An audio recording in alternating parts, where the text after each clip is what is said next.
Okay, guys, we're back on the Fearless Pursuit of Freedom podcast, and today's guest is another fellow friend of mine, avid entrepreneur, fellow realtor, real estate investor, you name it. If it's in real estate, he's pretty much trying to do it or has already done it.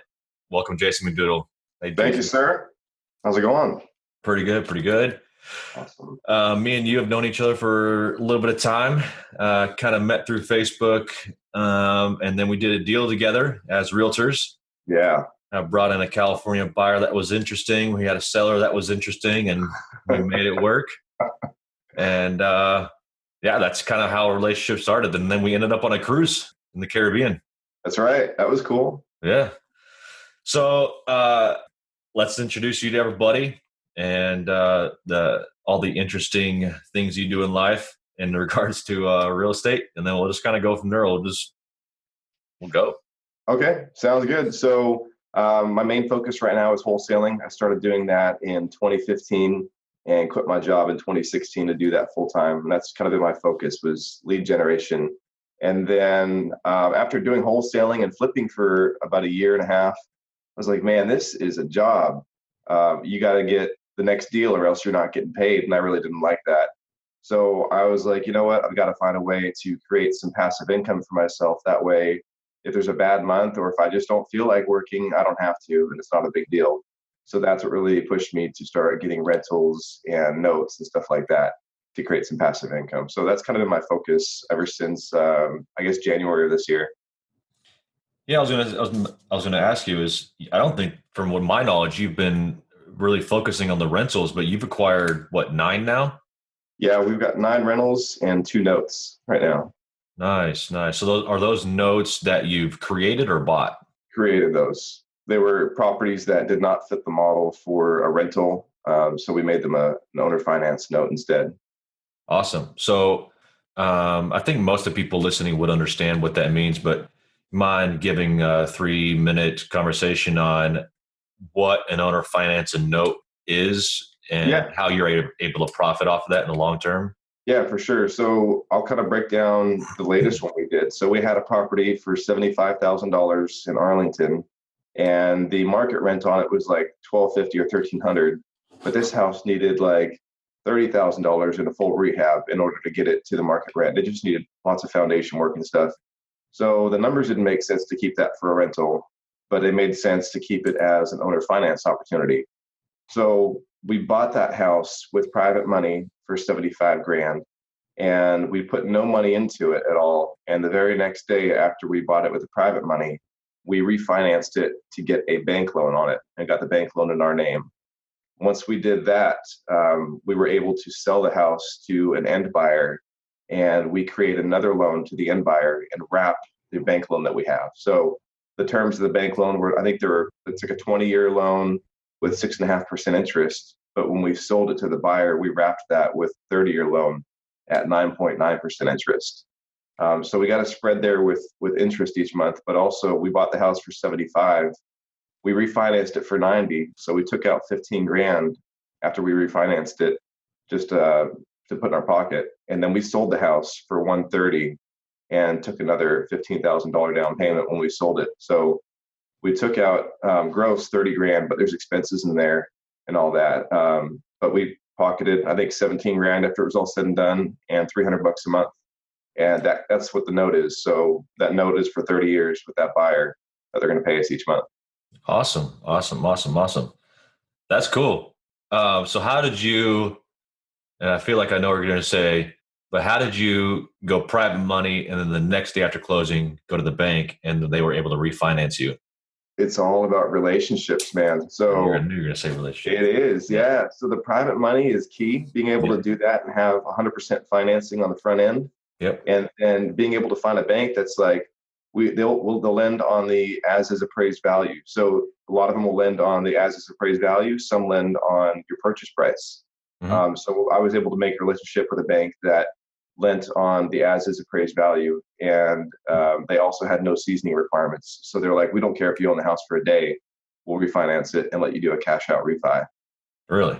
That was pretty cool. That's awesome. Yeah, I've talked to many banks and they're all like, oh yeah, definitely 6 months we can handle it. And I'm like, come on, what about tomorrow? Money now, money Yeah, now. yeah, yeah. That's awesome, man. So I know your backstory, but you had a 9 to 5, and I feel weird that we're backstepping now, but a Cool. lot of people I feel like are stuck in a situation they feel like they can't get out of. But you were in a 9 to 5. You felt stuck. You got into wholesaling, I believe, first, and then now we're here, 9 rentals and some owner finances. How did you overcome getting out of that 9 to 5? Man, I hated that job so much. It paid really good, but I just felt like someone wanted that job a whole lot more than I did. So some stuff went down at work, and my wife was pregnant, and I was like, man, this job is just not for me. And if I'm going to make a change, I need to make it before this baby comes. Mm-hmm. So it took a lot of praying, man. But I would take calls outside of work. I'd run outside and take calls for my marketing that I was doing. I would tell my boss that I had to go meet the air conditioning guy at my house when I was really going to look at a house in Dallas to go buy. I was doing whatever it took to make it happen, and it was stressful and it was a lot of long hours. But I just felt like I was building somebody else's dream by sitting behind a desk, Yep. and I was just wasting my life. And this life is so short, man. Oh, So yeah. there's no time to waste it by doing something you don't love. Yep. And it really just drove me to get into something that I did love, which was real estate. Yeah. No, it's awesome. Me and you are on the same page about that. Yeah, it's such a short life, and it can't be stuck waking up every single day and regretting about the day you're about to have in front of you. Yeah, I mean, you probably Just have ready. this too, where you're Yeah. driving to work and you get to the building, you're like, oh man, I don't want to be here. That's Yep. everybody. Like Monday morning sucked. Yeah. And I hated it. Yeah. So pertaining to your start in real estate, remember seeing some posts on Facebook. You had a printer, you had an envelope stuffer, all stuffed into a closet. You had like a mini printing facility in your house. Do you still do that? I still have the equipment. It's got dust on it though. I have Awesome. not used Good it. to hear. And it's been almost a year, I think, since I've used that stuff. Yeah. So we were doing the bootstrap method, right? Where we were doing all these letters and stuff our own, where we were stuffing envelopes and putting stamps on them, and it was taking forever. I was like, "There's no way we're going to scale by doing this." So I was like, "There's got to be like a machine that does this," and there was. There's a machine that would take the envelope and take the letter, fold the letter, and put it in the envelope and seal the envelope. I was like, "I'm getting one of those." Yeah. So I bought one of those in Houston off eBay. And then I got an envelope printer off of eBay that prints on envelopes. And then I got a machine that puts stamps on envelopes off Really? eBay too. Yeah, I got all that stuff. And it was great. I was saving a lot of money because I could do letters for like 39 cents a letter Yeah. versus paying somebody else like 55 to 60 cents. So I was saving money, which I needed to do back then because I wasn't making a whole lot of it. But man, it was hard to operate that stuff, and it just took so much time, where now I'm like, I'm not even messing with that. I'm back to the postcards just because the time savings is crazy. Yeah. So you're back in postcards. How are you doing that? Are you having staff or a VA schedule that every day, or do you have a mail service that just sets up a mail campaign and they just go out on their own? We have kind of both. The VA is actually my wife for that side. She likes doing the marketing for the postcards. So she's got this big mailing database, and she will send it off to a postcard company every week, and they mail those out for us every week. Okay. So kind of gets the cadence. Every lead source has a different mailing cadence. Like foreclosures might be every week for 2 weeks or 3 weeks, or probates are like every month for 24 months or whatever. Yeah. So it all has its own different little cadence of how it gets out. Nice. Yeah. I don't know many people that actually mail foreclosures more than once. What do you think your success rate is on being able to get them out twice? Terrible. Really? Yeah, not real good. Because I don't do that on foreclosures. I do that with probates. And I've been contemplating it, but I'm like, okay, right now I'm spending X. Do I want to spend 2X? So I've been thinking about it, but I think you just made my decision there. Probably not going to continue doing it. Yeah, it's not great. No, that's cool. I don't. Ashley doesn't do my marketing for me, but I do have my VAs every single day go into Propelio, download the list, and they mail every single day. Nice. We use click to mail, We don't use any mailing houses like Postcard Guru and some of the other ones. But so you're not printing your own letters. You're getting your marketing automated. And you recently had some bad experiences with somebody you hired. So let's talk about outsourcing and freeing up time. And then we all want to hear how you found your employee in your office. Yeah. So, I mean, I think that I've been working way too much. Like, you're probably in the same boat as I am. At least you're working 70, 80 hours a week. Yep. And you're just doing stuff that does not make any sense for you to do, which is where I was. Yep. So I was like, man, there's no way to scale this without building systems. So I got really focused on building systems and processes for every task. So I've got some software where now when we have a wholesale transaction, there's 50 tasks that need to be done to complete that wholesale transaction. And every one of those tasks can be assigned to either myself, my wife, or a virtual assistant. And within each one of those tasks, there's a training video on how to do that particular task.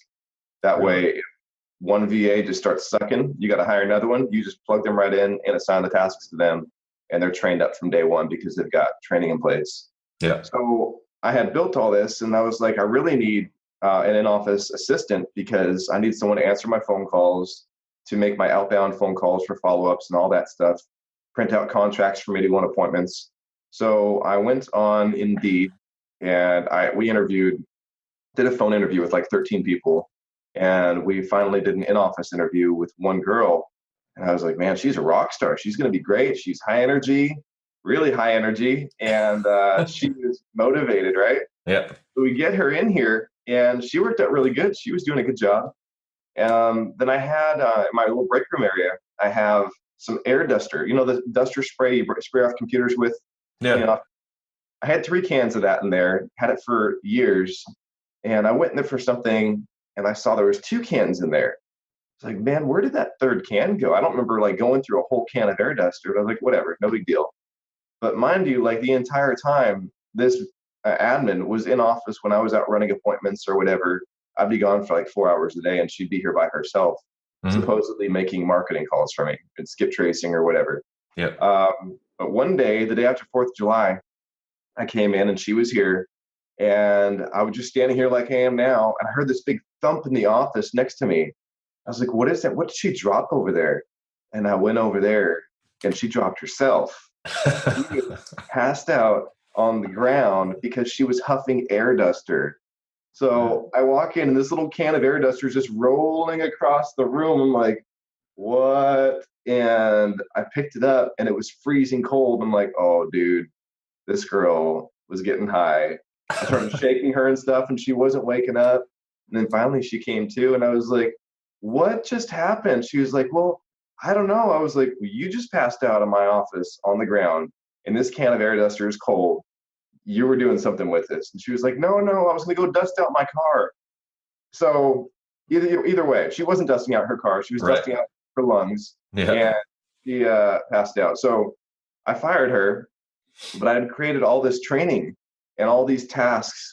Every time she was like asking me how to do something, I was like, don't just wait a second. Let me make a video and then you can watch the video. That way I'm not repeating myself 4 times to teach her how to do it. Yeah. So thank God I did that, man, because when I fired her, I already had a VA in that software. I just assigned all of the tasks to the VA and had the VA start doing it. And I was like, why did I even need an office admin for these tasks where the VA could just do them just as well? So the systems are so important and the training is so important. Yeah, that's awesome. Yeah, I never knew, or maybe I just missed it, but I didn't know what you had done after she had been fired. But you do a similar thing as I think everybody does it with VAs. You got to train your VA somehow. Yeah. But I learned the video recording from Daniel Chad Moore on one of his talks. But yeah, that's what I did from the beginning. Only I did it wrong. I was like, I need a VA. I went to where did I go? Not Fiverr, the other one, Upwork. Yeah. And made my post and hired the first one. I was like, oh yes, got a VA. And I got lucky and he worked out good.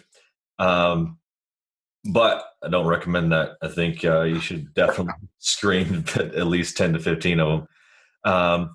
I don't use him now because I found a new company that has audio, video, everything all in one, and Nice. SEO. So, but the videos is how this conversation got started. Had a little moment there. Um, Recording the videos is very vital because let's say you lose your VA, you lose your full-time employee, and I hate repeating myself. I know, my kids can attest to that. I mean, so the videos are important. I think we'll talk a little bit more about VAs because both me and you preach this a lot is freeing up time. Yeah. And I've been in this about 18 months, and everybody knows, or most people on my social media know, that my very first house, I was doing all the work, and then I would still go home and do all the office task. And so I was doing this rehab 12 hours a day, and then I'd come home and I'd be up till 2 a.m. doing the mailers, the skip tracing, the data sourcing, all of that. So, and we haven't mentioned up to this point, but a VA is a virtual assistant, typically in the Philippines or somewhere else. I know people that have them in Russia, but that finding a VA finally freed up my whole day. I mean, I don't do a whole lot of anything except for checking up on properties when I have them. Nice.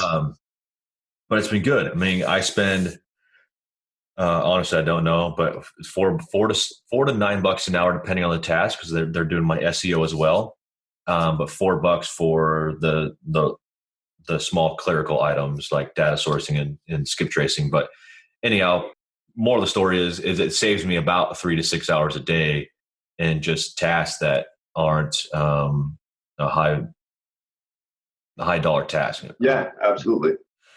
The way I look at it, like, is your time is worth, really, it's worth $10,000 an hour, because what could you be doing in 1 hour time? You could take a stack of your return postcards or mailers and go skip trace those and find a deal that's going to make you 10 grand, guaranteed.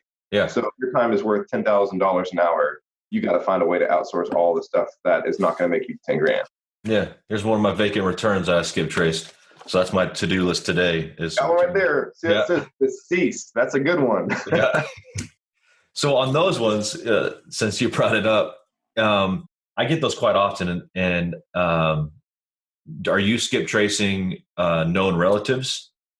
Yeah. So I'll try to get the first person, then the known associates and stuff like that. I use TLO, so it gives you kind of a breakdown of relatives and stuff.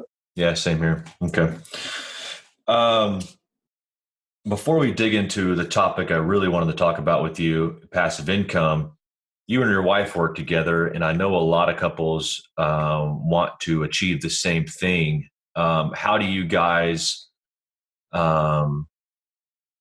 mesh? How do you determine who does what, when, and how without killing each other? Well, number one, I've got my own office, so she's at home and I'm in the office. That kind of helps with some separation there. But the biggest part of it was we have a 2-year-old son, and she spends a lot of time teaching him stuff and working with him. And then when it's nap time, that's when she helps out in the business. Yep. So nap time and nighttime, I assign tasks to her in that same software that I have for the VAs. And she'll do a lot of the marketing stuff for designing postcards, designing door hangers, or whatever it is, and interacting with realtors on our listings and stuff like that. Mm-hmm. And it's all just she knows that's her job in the business, and so she handles all that stuff, which is great. Yeah. So she likes real estate. She likes what it does for our lifestyle, but she's not as passionate about it as I am. But I don't think every spouse is going to be. Mm-hmm. I think as long as you can get them involved and excited a little bit, and they're willing to help because they see the vision, then that's all you can ask for. She does a great job. She's awesome. Yeah. No, the time that we spent on the ship, she seemed just as excited as you were about it. And I mean, you didn't get married if you didn't love each other. So I don't know if you're willing to share it or not, but you've mentioned that software a couple of times. I will mention, it's called Asana. ASANA. Mike Hambright is a buddy of mine that turned me on to this about maybe 2 years ago, or a year and a half go. And what it is you can create different projects for whatever you're working on. So we've got a project for wholesale, a project for flips, owner finance, rentals, and all these projects are templates. Mm-hmm. So you create all the tasks that need to be done with that project in a template, and you can assign it to different people. Yep. And then whenever you have a new project, like a new wholesale deal, you just copy that template and rename it to your new wholesale project, whatever it is. And all those tasks automatically populate. And there'll be tasks like send an email to the title company with the assignment contract from the buyer and introduce the buyer to the title company, stuff like that. Where all that stuff is what I was doing. And it takes like 10 minutes, but you do like 10 of those 10-minute tasks and you just wasted a lot of time. Yeah. So Asana is really good. I could not operate without Asana. Yeah. That's awesome. So you chose this over Podio. I use Podio too. So Asana is a project management, or Podio is a project management software. It's like a CRM. Yeah. And then Asana is task management, where if you have a bunch of tasks, I don't know of a way to put all of the tasks for each project into Podio and be able to assign them with due dates. Yeah. Or in Asana, you can do all that. And then that's where the links are to the training videos and stuff. Okay. Interesting. Yeah. Yeah. I haven't incorporated any fancy software in my business just because I simply just don't have enough deal flow right now. It's always been, at one time I had 4 flips going, but as far as deal flow, it's 1 to 3 a month right now. So I haven't ever had to incorporate it, but I've been looking around to find out which ones are best. And you froze.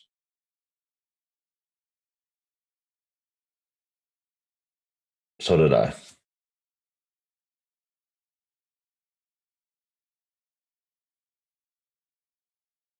All right, guys, we're back. We lost Jason for a second there, but we were talking about software. He uses the Asana and Podio, and we'll just jump right back into it.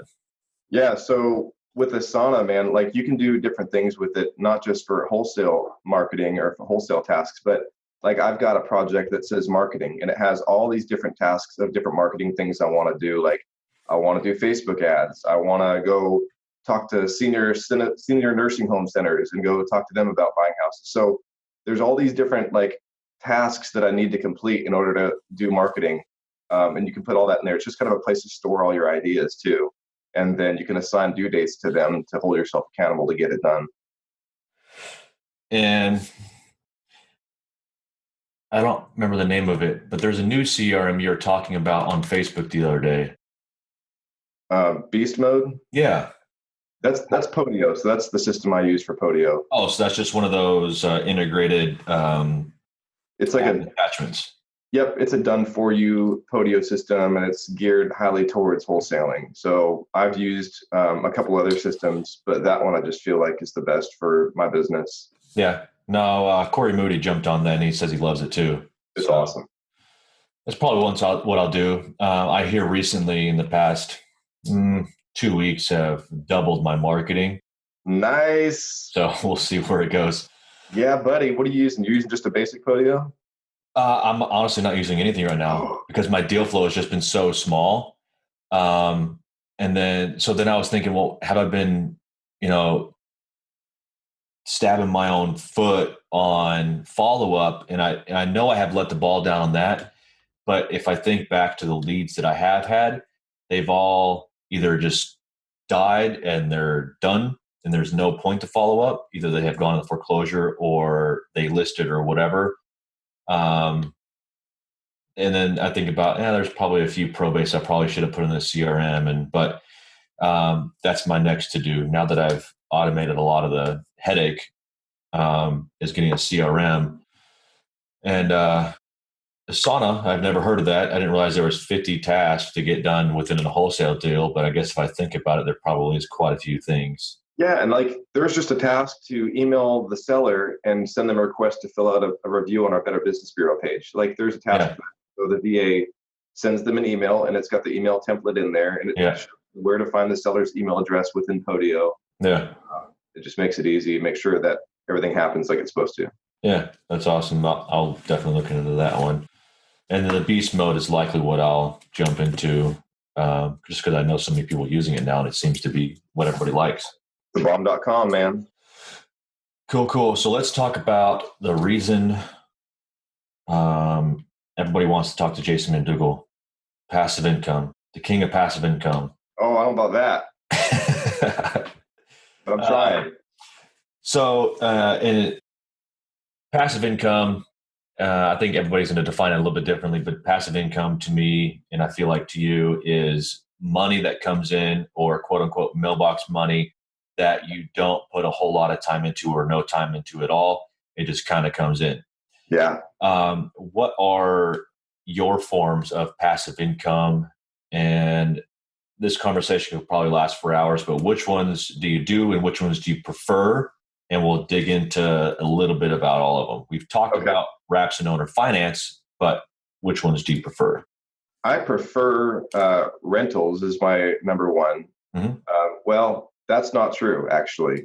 We'll touch on this probably in a bit, but my preferred income source for passive income right now is through EXP. Yeah. That's where my focus has shifted. But prior to that, my focus was with rentals, single family rentals, and then to notes. I just felt like notes are great, but I only use them when I can't make a rental work, because you don't get the depreciation, you don't get the appreciation, and you don't get rent increases. So my notes I'm making like $300 a month on, I'll be making $300 a month on it in 20 years too. Yeah. Or my rentals, I'm making $300 a month today, but in 20 years I'll have principal pay down and the market will have increased where my rent take home might be $800, who knows, or $1,000. Yeah. So that's why I do the rentals as my primary up until I got on board with EXP. Yeah, and it'd be being able to leverage the whole portfolio of properties at one point if you wanted to go and pull out $1 million or whatever. I did that. So I went to a bank and they said, I said, I want a line of credit. And they said, well, what do you have for assets? And I said, I've got these rental properties. And they said, do you have any with a lot of equity? I said, yeah, I've got two with about 80 grand each. And they said, well, if you bring both of those properties to us and let us refinance those, we will give you a line of credit, second lien position to your equity. So they gave me a $120,000 line of credit at 7% interest. And so now I can go I'm actually buying another house today with my line of credit, and I'm going to rehab it today with my line of credit, or this month. And then I'll go refinance it, and I'll be out of pocket just that 7% interest. Yeah. And I can go ahead and do it again. That's awesome. That's great. Cool. Well, we've already touched on those and the importance of passive income, at least in our minds. But let's touch on EXP, because we're both in EXP, and it took me a long time, not necessarily to understand it, but to get into it and push for it, due to my own personal fears of primarily talking to people, which is why I started this podcast. But I think Chris has a little hidden animosity against me for not joining underneath him. No, he doesn't, man. I know. But so EXP, it's a virtual real estate brokerage that's designed and created by one of the founders of Keller Williams, correct? Not one of the founders, but a top producer at Keller Williams. Oh, right. Brent Gove. Glenn Sanford. And a couple of them. Okay, so Brent, yeah, they're both there. All right. Well, it seems like you know more about it than I do. I don't know about that. So let's talk about that and kind of outline how it works and how it can benefit everybody, and how it is a passive income stream. And I like to refer it to as owning a rental portfolio without having to come out of pocket with any capital or the headache. Yeah, the headache. Yeah. Yes. Okay, so let's just talk about that. Yeah, so we agree that passive income is important, because if you or I get sick, both of our spouses rely on us for our income that we generate. So if I get sick tomorrow and I can't work for 2 months, it's going to be tough. It's not going to be awesome. So that's what drove me to create the passive income. And then also, I want to not work so hard one day, not in the near future, but eventually I would like to retire. And there's no way to do that without generating passive income in this business. So EXP is cool because you can do that very easily without, like you said, without any assets, without any tenants, without any toilets and any problems like that. Mm-hmm. Basically, for just spreading the word about EXP and getting people excited about EXP is the gist of it, of how you get paid through EXP. Yeah. And also, it's an awesome brokerage. Yeah. Forget the fact that you get passive income from recruiting other agents to EXP. The technology package that EXP offers, the cloud-based technology, that's the way the world's going. And it's just a great brokerage, hands down, compared to anything else in the market right now. Yeah. Yeah, that's kind of what attracted me to it. And what took me so long is my recruiting skills aren't good. They're horrible. And so when I learned about it through Connor, I was like, yeah, the recruiting's cool. Don't know how I do, but getting conversion was a high point for me. Yeah. And being cloud-based, I knew I didn't have to go into an office and hear all the gossip, which sometimes can get annoying to me. But being able to jump on, now there's an EXP World app. Have you gotten into that yet? No, that's cool. I didn't know that. I've downloaded, but haven't got onto it yet. But EXP World, it can be accessed anywhere, and basically it's just a virtual platform where you can go. What is there, 5 to 10 classes a day, live trainings? Yeah, and you can access any one of the help desk that you need, whether it be technology or what have you. Sure. So that all intrigued me because I just don't like going into offices. And then the fees, of course, we got one of the smallest fees. We're $75 a month, and our cap is 16,000 versus KW, which I think is 21,000. Okay, I don't have no idea. That's crazy. Yeah. Wow. And then we go to 100% after that, 250. And then basically how it works is you recruit agents, you tell them about how awesome EXP is, and then you just determine what their retirement plan is. Do they want to be showing houses at 55, 60? Exactly. You talk to a lot of agents, probably just like I do, and the number one thing they have a problem with is lead generation, right? Yep. So EXP solves that with, like you said, conversion, commissions, and KV Core, which are awesome software platforms that cost like $6,000 to $10,000 a year. That's included, which is great. So that solves the lead generation part. But the other part that they don't even think about a lot of the times, I know I didn't for a while, was your retirement plan. And what do you do if you get hurt? Or what do you do if you want to take a 2-month vacation with your family? Mm-hmm. Real estate is very cyclical too. So things might happen in the future where your income goes down drastically as the economy goes down. And EXP solves that problem too. And so the conversation with realtors a lot of times takes care of itself, man, because when you start talking to realtors about this, they're like, that just makes sense. And anytime I think you show EXP to people and they truly like watch the webinar or whatever and get into it, they're like, this just makes so much sense. And that's why Keller Williams has blown up as big as they have, because they have a very similar model. Yep. EXP just put that model on steroids and started paying on revenue versus profit. Yep. So it's an exciting opportunity, man. And I really feel like it's the ground level of it. And I think it's going to blow up. When I joined EXP, I think we had 1,500 agents or 1,800 agents. Now we're to 13,000. Yeah. Publicly traded company on the NASDAQ. It's nuts, man. Yeah. No, that's awesome. I lost my train of thought there. I was going to bring up the other cool factors that I thought.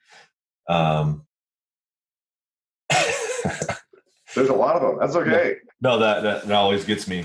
So when I first got into real estate, I bought the book $1 Million Real Estate Agent. Yeah. From Keller Williams himself. Yep. And it was about building teams. And I was like, that sounds awesome. I get other agents to work for me. I'll give them the leads. And then we both win based off of their production. And that was my mindset. 2016, that's when I was at the old brokerage. I was trying to build a team, but I never actually followed through with it because of a lot of reasons. Lead gen can be expensive. Right. Bringing on agents to like and trust you was difficult. Yeah. But now the cool thing about this is you can recruit across state lines, and the model is just so powerful. My team isn't super big yet, but I've got a guy out in Arizona, and I don't have to be licensed in Arizona. So I thought that was cool because the reach is so vast, and I don't have to go get a license out there. I don't have to get a storefront or a brick and mortar office, Right. And all these other expenses, E&O, all that stuff. So I thought I like that one. That's cool. It's pretty sweet, man. And again, like when somebody looks at it and sees the value in it, a lot of people are like, well, I'm happy where I'm at. I'm like, well, what has your broker done for you lately? Are they setting you up for retirement? Are they helping you with your leads by giving you lead generation software? And the answer is no. Then really you're back to the same thing I was at, sitting in the cubicle, where you're making that broker money and building their dream for them instead of building a dream for yourself. Yeah. So, I mean, there shouldn't be any hard feelings about leaving your brokerage to better your life. But no, of course. Like that relation, it's weird. They have this dedication toward this broker for some reason where they just don't want to leave, whereas that broker is not doing anything for them. Yeah. Yeah. Won't dig into this much, but back to, what is your broker offering for you? And I think the reason agents should become brokers or should become team leads is to not be doing the day-to-day of the realtor. Yeah. And I had a broker, jump into one of my EXP conversations with somebody and tell us how great his environment was. And he's opening up this office and this office. And I was like, man, that's cool. Actually, you're up to 6, 7 now. Wow. So I dug into his production. I was like, man, he's closed almost 200 transactions, his offices. I was like, that's impressive. Yeah. I started digging into what agents are closing those, and over 70% were him. And I was like, how is that benefiting your agents when you're the most competitive agent in the office as an agent? And that was a really big turnoff. And think about that. I mean, I don't know about you, but I don't have a whole lot of interest in being a realtor, as I'm so vested in my business as an investor that I'd much rather provide the leads for my agents and then go from there. Absolutely. I had an issue with a listing we got yesterday. I told my wife, I was like, no more listings. We refer all these out from now on. We're not doing it. So that's what kind of motivates me to generate leads, is because I want to pass those leads on to other agents that are in my downline. Yeah. So they can benefit from those agents that want to work them, because I do not want to work them. I got other stuff going on with investments that keep me busy. Yeah. Yeah. And I realized that my last 3 flips I've listed with a buddy's wife or fiance, and the stress relief is just beyond measure. I was like, holy smokes. I'll bet. No phone calls. Like, she can make all the burdensome phone calls, and man, it's nice. So that's when I was like, oh yeah, I'm going to keep building leads because I know how to generate leads. Yep. And hand them down. And I'm going to do training videos, and then absolutely let them do it, But just create systems for that too. When you outsource the leads, you're like, all right, here's the template I use for my listings. I need you to use this template to make sure that you're handling my leads and actually closing them. Yeah. Because you can get on those for your referral fee. Yep. No, that's awesome. I didn't think about that. I do training videos. I think I've made like 5 or 6 of them, just how to use KV Core and generate leads on Facebook. That's cool. And then once those leads are generated, my lender goes in and pre-approves them, and then at which point we'll give them back to the agents. That's awesome. Yeah, and it's fairly easy. It's something you put on autopilot. You just give them access, and they go in and do their thing. That's pretty cool. But all right, we're coming up on like 40 some odd minutes now. We've got to get you back to doing the day. I always ask people 2 questions at the end because I like exotic cars. Do you have interesting exotic cars? And which one would you want to get? Dude, I got like 3. Okay. And the first one is going to be a Tesla. That's my 2-year goal. Yeah. Is to have a Tesla Model 3 performance. Nice. But I would also like to have a De Tomaso Pantera, which is like a 1970s like supercar, Italian supercar, with a Ford engine. And then the other one, you're gonna laugh, man, but I really want a DeLorean, dude. Yeah. I really want one. No, they look cool. No, there's a guy here in Forney that has 2 or 3 in his garage. He leaves his garage open, and you drive by, and there's just 3 silver DeLoreans. You give me that dude's address, man. he, I've never met him, but he lives in the downtown part, and it's all historic. He's got a nice, cool, historic Victorian style, country house with the wraparound porch, and then he's got That's awesome. in the garage. Yeah. Oh yeah, I love them. My wife's like, "That's a hideous car." I'm like, "Yeah, I love it. It's awesome. cool. Yeah. Watch. You don't know that, Right. And then my favorite question, and hopefully it makes you think a little bit. But if you had 6 months to live, what would you do with that 6 months? Oh man, 6 months to live. I would not do anything other than anything in real estate. I would rack up a lot of debt probably and spend as much time as I possibly could with my family and people I love. Yeah, for sure. That's a good answer. That's essentially what most people say is family, because that's obviously the most important part, which is why we got into real estate, is to create that freedom to spend with the family. So, absolutely, man. Yeah. Well, cool, man. You going to Cancun next week? I'm not going to Cancun next week. What's in Cancun? What? You didn't get the email? No, I didn't get the email. You should have been in it. It's within the Financial Friends.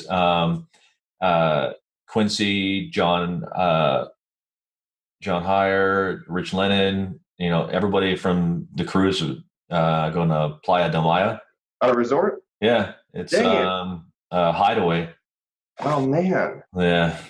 Yeah, I had missed that completely because I told myself I'm never going on another cruise. I got so sick and my kid got sick, like not doing that again. But I told those guys, like, if y'all have it at a resort, I'm down.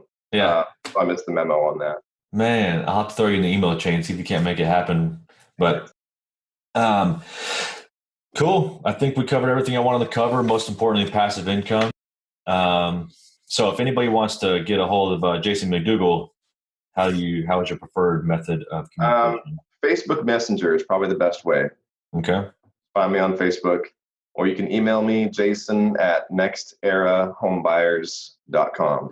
Okay. Yeah, I've got your email there. Cool, man. I will put that down in the show notes. Appreciate you coming on. Appreciate dude, thanks for having me with everybody. Yeah. Wish you all success, man. You're doing great. You too, brother. Keep rocking and rolling, my friend. All right. Thanks a lot, Jason. See ya.